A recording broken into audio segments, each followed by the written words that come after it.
अध्यक्ष महोदय, वैक्सीन उपलब्ध हो जाने से इस रोग के खात्मे के लिए एक आशा की नई किरण जगी है। सरकार ने सबको समान रूप से वैक्सीन उपलब्ध कराने के लिए एक योजना बनाई है और वर्तमान में सरकार के पास रोजाना, जब मैं ये बात लिख रहा था तो 45,000 लोगों को रोजाना वैक्सीन लगाने की क्षमता है और जिसे 1-2 दिन के अंदर अब बहुत जल्द 60,000 वैक्सीन पर डे लगाने की क्षमता में हम लोग तैयारी कर रहे हैं। कोविड से आज़ादी के लिए वैक्सीन वैसे तो सामान्यतः प्राइवेट हॉस्पिटल में, बाजार में भी 250 रुपये में उपलब्ध होगी, लेकिन अध्यक्ष महोदय, हम सब साथियों की विधानसभाओं में जिनको हम रिप्रेजेंट कर रहे हैं, बहुत सारे ऐसे परिवार हैं जिनके मन में ये सवाल होगा कि मैं 1 महीने की तनख्वाह में से अपने पूरे महीने का राशन खरीदूं या अपने पूरे परिवार के लिए कोविड की वैक्सीन लगवाऊं। और आज़ादी के 75वें साल में यह सवाल देश के किसी भी नागरिक के मन में होना नहीं चाहिए था। दिल्ली में हमारी सरकार ने निर्णय लिया है कि दिल्ली के लोगों को कोविड की वैक्सीन सरकारी अस्पतालों में लगातार निःशुल्क ही उपलब्ध कराई जाएगी। इस नई योजना आम आदमी निःशुल्क कोविड वैक्सीन के लिए मैं 50 करोड़ रुपए की राशि अलग से प्रस्तावित कर रहा हूं। अध्यक्ष महोदय, कोविड से मिले हुए अनुभवों को ध्यान में रखते हुए स्वास्थ्य सेवा में विस्तार के लिए सरकार ने विभिन्न परियोजनाओं के लिए 1293 करोड़ रुपए की राशि आवंटित की है। ये परियोजनाएं हैं ज्वालापुरी, सिरसपुर, मादीपुर, विकासपुरी में नए अस्पतालों का निर्माण, 19 मौजूदा अस्पतालों को नया रूप देना, नए अस्पतालों और नए रूप देने का काम पूरा हो जाने के बाद अस्पतालों के बिस्तरों की संख्या में 14,000 से अधिक की बढ़ोतरी हो जाएगी। बुराड़ी में, संजीव भाई बैठे हैं, बुराड़ी में 768 बिस्तरों के अस्पताल का निर्माण का काम पूरा हो गया और इसे कोविड के लिए 450 बिस्तरों के साथ खोल दिया गया है। इसी तरह अंबेडकर नगर अस्पताल भी जुलाई 2020 से कोविड रोगियों के लिए 200 बिस्तर उपलब्ध करा रहा है। द्वारका में निर्माणाधीन इंदिरा गांधी अस्पताल 1241 बिस्तरों की क्षमता के साथ अगले साल से अपना काम करना शुरू कर देगा।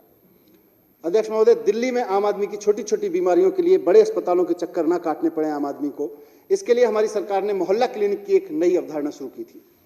आज दिल्ली के अलग अलग मोहल्लों में लोग अपने आसपास वॉकिंग डिस्टेंस पे अपनी छोटी छोटी बीमारियों के लिए उन चिकित्सा सुविधाओं का लाभ ले रहे हैं जिसके लिए उन्हें या तो पहले लंबी लाइन में लगना पड़ता था या जेब से मोटे पैसे खर्च करके किसी प्राइवेट डॉक्टर के सामने खड़ा होना पड़ता था। आज इस सदन में मैं एक और इसी दिशा में, इसी परिकल्पना पर आधारित एक नया क्रांतिकारी अनाउंसमेंट करने जा रहा हूं कि अगले साल से दिल्ली में महिलाओं के लिए विशेष महिला मोहल्ला क्लिनिक शुरू किए जाएंगे। दिल्ली के हर नागरिक को हेल्थ कार्ड जारी किया जाएगा। साथ ही दिल्ली में online health information management system HIMS स्थापित किया जाएगा। इसमें दिल्ली के नागरिकों की बीमारी का, उनके इलाज का, उनकी टेस्ट रिपोर्ट का, उनकी दी गई दवाइयों का पूरा डेटाबेस इस HIMS में होगा और आदमी को एक हेल्थ कार्ड बना के दे दिया जाएगा। उसको जब भी अपने इलाज के लिए कहीं अस्पताल में जाना पड़े तो वो पुराने टेस्ट, पुराने रिकॉर्ड, पुराने वो बस्ते लेके जाने की जरूरत नहीं है। वो केवल अपना कार्ड लेके जा सकता है और पूरा का पूरा डेटा ऑनलाइन डॉक्टर के पास में उपलब्ध होगा। ये सारी सूचनाएं वहां पे डेटाबेस में उपलब्ध होंगी।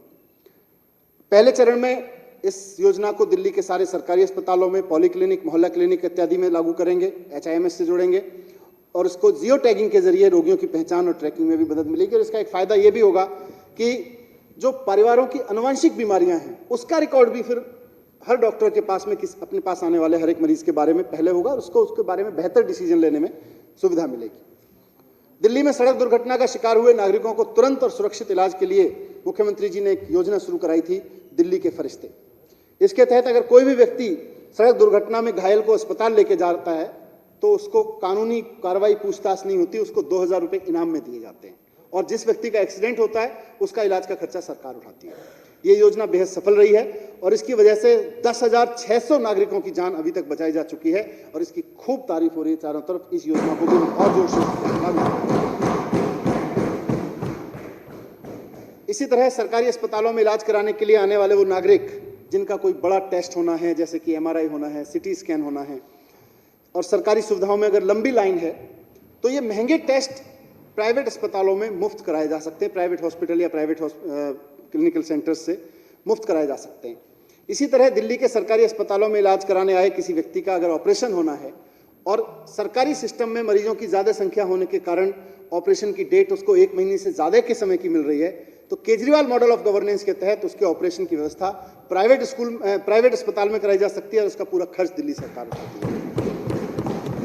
इन दूरदर्शी योजनाओं की बदौलत आज एक तरफ सरकारी स्वास्थ्य सेवाओं के ऊपर भार कम हुआ है वहीं आम जनता को जरूरी इलाज समय रहते मिल सका है।